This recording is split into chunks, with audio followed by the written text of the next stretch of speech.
Cara Allah mengampuni dosa seorang hamba itu ada 5 tahap, 5 tipe. Berapa tipe? 5. Sudah. 1, dengan memaafkan kesalahan itu. Sifat Allah yang memaafkan kesalahan hamba disebut al-afwu. Ya. Misal subuh tadi jam berapa? Kumaha ieu teh? 4:35. Terus ada orang yang sholat subuhnya jam 5:34. Waktu subuh 4:35, sholat subuh 5:3. Salah tidak? Salah. Dosa tidak? Belum tentu. Kalau memang bangunnya kesiangan. Tuh. Dan memang tidak niat bangun kesiangan. Ada yang niatnya bangun kesiangan, malamnya begadang, nonton bola, menang, menangis, ya. Jagoan kalah, bangun kesiangan. Nah, dia bangunnya terlambat, salah, karena tidak tepat waktu, tapi belum tentu dosa, maka dimaafkan oleh Allah kesalahan itu, ditunaikanlah sholat tepat saat bangunnya. Ya. Jadi kalau Anda terlalu lelah dengan beban kehidupan, kemudian tertidur cukup dalam, ya, lalu bangun tiba-tiba jam 8, walaupun keterlaluan sebetulnya. Bangun, ingat sholat. Nah, sholatlah saat bangunnya. Jadi jam subuh Anda itu pindah saat bangunnya. Ingat ya, waktu sholat orang yang ketiduran adalah saat bangunnya. Saya pernah punya pengalaman di Libya, lagi ngisi ceramah menjelang buka, 5 menit lagi tinggal buka. Tiba-tiba jemaah angkat tangan dalam sesi pertanyaan, Ustadz, apa hukumnya orang yang puasa tapi tertinggal sholat? Saya tanya balik, contohnya gimana Pak? Tadi saya subuh bangun kesiangan, saya menilai bahwa sholat subuh saya sudah lewat. Jadi karena menyimpulkan sudah lewat waktu subuhnya, kehilangan waktu sholat. Dia tetap puasa tapi nggak sholat subuh, duhur sholat, asar sholat, maghrib belum karena nunggu buka. Maka bagaimana statusnya, status puasanya? Maka saya jawab, Pak, sekarang ambil wudhu, sholat subuh sekarang. Ya, betul, qadanya saat itu, saat waktu ingatnya di situ sholatnya. Jelas? Nah, itu salah tapi belum tentu mengandung dosa karena ketidaktahuan. Karena lupa jadi salah. Kan lupa itu suka menyebabkan orang tidak ingat kan? Nah, ketika orang tidak ingat berpotensi salah. Kan sering saya bilang, orang kalau korupsi itu bukan tidak sadar kalau korupsi itu salah. Cuman saat korupsi tidak ingat kalau korupsi itu salah. Itu, Bu. Ini kalau tertukar sendal pulang dari sini, ada ngambil sendal punya orang lain, bukan tidak tahu itu teh punya orang, cuman tidak ingat saat dipakai itu punya orang. Nah, lupa itu nasya, salah itu akhta'a. Saya lupa, nasitu, saya salah, akhta'tu. Kita lupa, nasina, kita salah, akhta'na. Rabbana la tu'akhidna in nasina au. Nah, gitu. Ya Allah, kalau kami lupa dan dengan lupa itu salah, mohon jangan hukum. Kata Allah, saya maha pemaaf, saya maafkan kalau kamu memang sadar itu salah. Karena itu jawaban pertamanya wa'fu anna. Tuh, al-afu. Subuh 4:35, salat 5:34. Terlambat karena sengaja, bukan karena tertidur. Nonton, aktivitas begadang, tidak ada perlunya. Udahlah, sampai situ aja gitu ya. Tiba-tiba terlambat, salah. Dosa tidak? Iya, karena sengaja berpotensi menunda waktu Salat. Nah, itu ada kesalahan. Kesalahannya disebut apa? Dzambun. Bisa tulis supaya lebih terlihat. Tadi khotoun. Yang ini dzambun. Da. Kapan-kapan nanti saya mungkin rilis video pengajaran untuk spelling huruf hijaiyah tuh di 17 tempat. Itu diantara manfaatnya, itu bisa mengeluarkan semua potensi suara dalam tubuh. Bukan hanya untuk baca Al-Quran. Jadi kalau kita bisa mengeksplorasi itu belajar bahasa apapun bisa cepat untuk kita kuasai. Karena semua sumber suara keluar. Misal yang dari sini a, ha itu di sini. Ketika ke sini ha, ketika ke sini kho, kan? Sampai da itu da di sini, da. Sampai ketemu ba, gampang, matiin aja hurufnya. Ab, at. Nah, itu sumber suaranya. As, az, ab. Ya, harokatnya cuma 3. Namanya ayu. Kalau enggak a, i atau u. Ab. Kasihkan a, ba. Kan? Ciluk. Nah, kan? Kebawahin bi. Dibesarin u. Nah, ini pakai za, dzambun. Dzambun itu, maaf, salah yang mengandung unsur dosa. Sengaja menunda sholat, terlambat, dzambun. Allah tidak ingin hambanya pulang ke akhirat bawa dosa. Maka diturunkanlah sifat yang kedua, namanya ghafir. Apa namanya? Ghafir. Ada surah ke-40, surah Ghafir. Lihat ayat ketiga. Ghafiri dzambi. Ghafir dipasangkan dengan dzambun. Ghafiri dzambi wa qabilit taubi. Ini ghafir. Ini al-afu. Sudah terlambat, ngajak orang lain terlambat. Yuk nonton dulu, udah sholat nomor 2, nonton nomor 1. Maka berubah namanya dari dzambun jadi dzunubun. Jamak. Dzambun, dzunubun.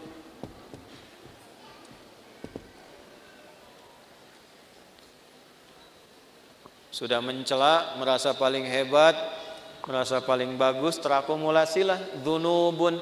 Maka muncul sifat Allah yang ketiga untuk berpotensi menggugurkan itu. Namanya Ghaffarun. Ghaffar. Apa namanya? Di dalam surat apa? Surat Nuh ayat berapa? Ayat 10. Faqultu astaghfiru rabbakum innahu kana ghaffara. Kenapa menggunakan Ghafara tidak Ghafira? Karena umatnya Nabi Nuh sudah terakumulasi kesalahannya. Sudah mengancam Nabi Nuh, sudah nuduh Nabi Nuh, menjelek-jelekan Nabi Nuh, ngusir Nabi Nuh, menantang azab. Maka diturunkanlah kalimatnya bukan ghafir tapi ghafar. Sudah terlambat sholatnya, ngajak orang lain gak ke masjid, mencela orang yang ke masjid. Ayo atuh orang nonton heula, sholat dah sholat nomor 2 tuh. Isin aku itu kamar masjid, ada eta mah soleh wungkul. Paham? Ya. Maka yang keempat ini ditambah ada zalimnya. Namanya dzunubun ma'adzulmi. Dzunubun ma'adzulmi. Dzunub dan zalim. Apa dalilnya? Contoh Quran surah 2 Al-Baqarah ayat berapa? Ayat 114 misalnya. Wa man azlamu zalim. Wa man azlamu mimman mana'a masajidallahi ay yuzkara fiha ismuhu wa sa'a fi kharabiha. Paham? Tidak. Siapakah kata Allah? Nih nanya sama kita. Pertanyaan ini enggak usah dijawab karena Allah sudah Maha tahu. Namanya pertanyaan retorik. Pertanyaan retorik itu pertanyaan yang diajukan untuk menggugah kita supaya mikir, bukan supaya jawab. Seperti khatib Jumat nanya kepada jamaah. Sudah menerangkan, dia tanya, apakah jamaah semua masih merasa beriman? Jangan dijawab, masih. Nah, ini masalah. Saya pernah khutbah Jumat tuh, satu daerah di desa, ya kan? Bukankah Bapak ini semuanya beriman kepada Allah? Betul. Itu pertanyaan retorik. Allah nanya kepada kita, gak usah dijawab. Supaya kita mikir. Maksudnya begini, kalian ini kenapa sih sudah berbuat banyak dosa masih zalim juga? Di antara perbuatan zalim dan banyak dosa, satu, ada yang sifatnya tentang ibadah di masjid. Orang yang mencegah orang ke masjid, sengaja menjatuhkan orang supaya keluar dari masjid, memfitnah ulama supaya tidak ada di masjid. Tuh. Itu namanya dosa akumulatif plus perbuatan zalim. Syirik, inna syirka la zulmun azim. Syirik masuk kategori ini nih. Syirik itu zalim. Ya.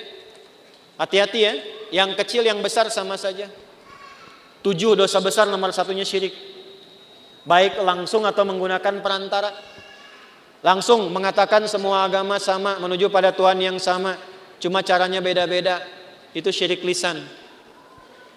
Silakan, saya kalau masalah akidah tegas saya. Menggunakan perantara, pakai dukun. Saya langsung saja nih, saya nggak perlu minta maaf. Ya, pakai dukun, menggunakan jasa dukun. Menerawang air tuh, kira-kira malaikat ngatur apa enggak nih? Gimana supaya enggak hujan? Bawa panci, bawa apa, tok segala rupa itu.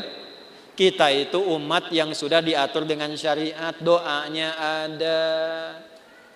Mau kita minta hujan berhenti, mau dipindahin, mau hujan sudah ada. Lengkap, sanadnya sahih. Minta hujan bahkan ada sholatnya istisqa. Mindahin hujan ada, dalilnya di hadis Muslim ada, caranya ada.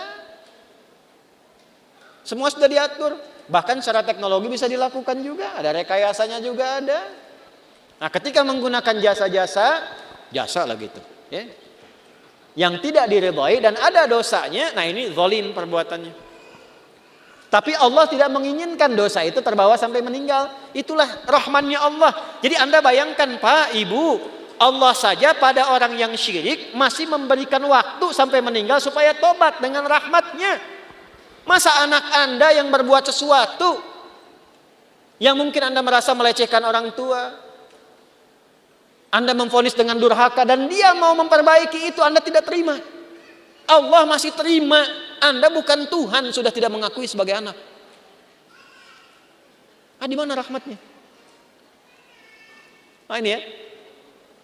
Coba nanti di ujungnya indah sekali. Maka yang keempat namanya Ghafurun. Apa namanya? Ghafur. Ghafur. Pak Ghafur, nggak boleh cepat marah tuh. Tapi yang kelima, syirik iya, Allah, mencuri iya, menjatuhkan iya, minum juga iya, zina pernah. Dan hebatnya begini, kalau dengar orang berbuat tindakan kriminal maksiat, dia belum mengerjakan, rasanya dia merasa belum komplit. Mana naon we? Iya. Si itu mah pernah begitu. Oh, benar gitu. Orang oge arek lah. Nah, itu berubah yang kelima. Namanya israf. Apa namanya? Israf itu sudah berlebihan. Ada orang berlebihan dalam dosa, semua pengen dicoba. Masih mungkin diampuni nggak? Halo? Allah dengan sifat rahmannya masih menurunkan ampunan pada yang demikian kalau dia mau tobat. Inilah yang kelima puncaknya. Ketika Allah ingin mengampuni dengan sifat kelima ini, tidak digunakan al-afu, tidak digunakan turunan dari kata ghafara, baik ghafir, ghaffar ataupun ghafur, tapi yang kelima langsung disebutkan rahmatnya. Rahmat. Dengan sifat rahmannya Langsung disebutkan kata rahmatnya, rahmat. Dosanya israf. Bahkan rahmatnya dilekatkan dengan sifat Allah pemiliknya. Ya, pakaian nisbah. Rahmat itu punyaku. Maka dengan rahmat yang aku punya, semua rahmatku aku punya nih, aku tawarkan kepadamu ampunan supaya engkau tobat dari dosa yang kau kerjakan itu. Nih, ada yang pernah mabuk, pernah bunuh, pernah zina, pernah merampok, pengen tobat, pengen balik. Kata Allah jawabnya bagaimana? Hei, aku tawarkan kepadamu semua rahmat yang aku punya untuk mengampuni dosamu kalau engkau benar mau tobat. Kurang apa coba? Jadi kalau dengan tawaran itu masih ada yang belum tobat, keterlaluan itu. Dengan cara apa lagi Allah mesti ampuni? Di mana dalilnya? Quran surah ke-39. Di ayat berapa? 53. Bagaimana bunyinya? Qul ya ibadiyalladzina asrafu ala anfusihim la taqnatu mir rahmatillah. Sandarkan pada Allah. Wasi'at rahmati kulla syai'. Rahmat ketemu yang mutakallim. Rahmatku mencakup semuanya.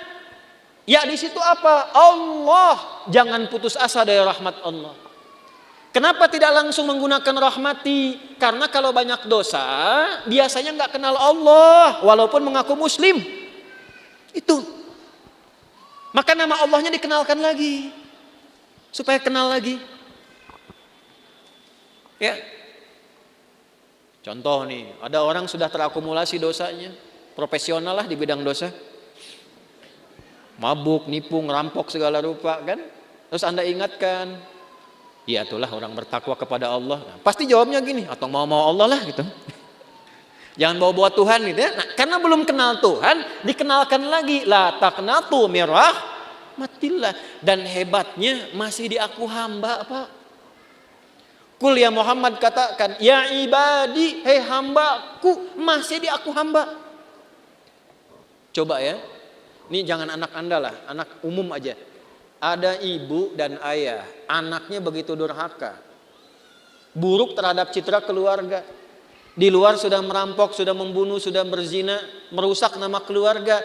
Tiba-tiba pulang ke rumah pengen minta maaf sama bapak dan ibu, diterima enggak? Ayo. Saya tanya nih, kalau bapak ibu mau terima, pertama ketemu senyum atau kecut? Tuh. Marah atau tenang? Tuh. Non sia kadieu. Tuh, coba. Nah, inilah pentingnya kita ngaji begini. Ini anak datang pengen taubat, wasilahnya orang tua pengen minta maaf. Allah yang pencipta kita mengatakan kul ya ibadi, pakai kata iba, hambaku. Pakai ya disebutkan 360 kali dalam Al-Quran. Fungsinya 3 di ilmu nahwu. Nidaul qarib, nidaul mutawassit, nidaul ba'id. Memanggil yang dekat, yang menengah, yang jauh. Hei ahli maksiat, dimanapun berada, semua jangkauan. Yang telah menyimpulkan mungkin Allah nggak akan ampuni dosaku. Salah kesimpulannya, kata Allah, hambaku sini, jangan putus asa dari rahmatku. Setelah Allah berikan rahmat, teruskan ayatnya, innallaha yaghfirudz dzunuba jami'a. Semua dosa yang pernah engkau kerjakan, kalau benar tobatmu, aku ampuni sekarang semuanya. Tuh.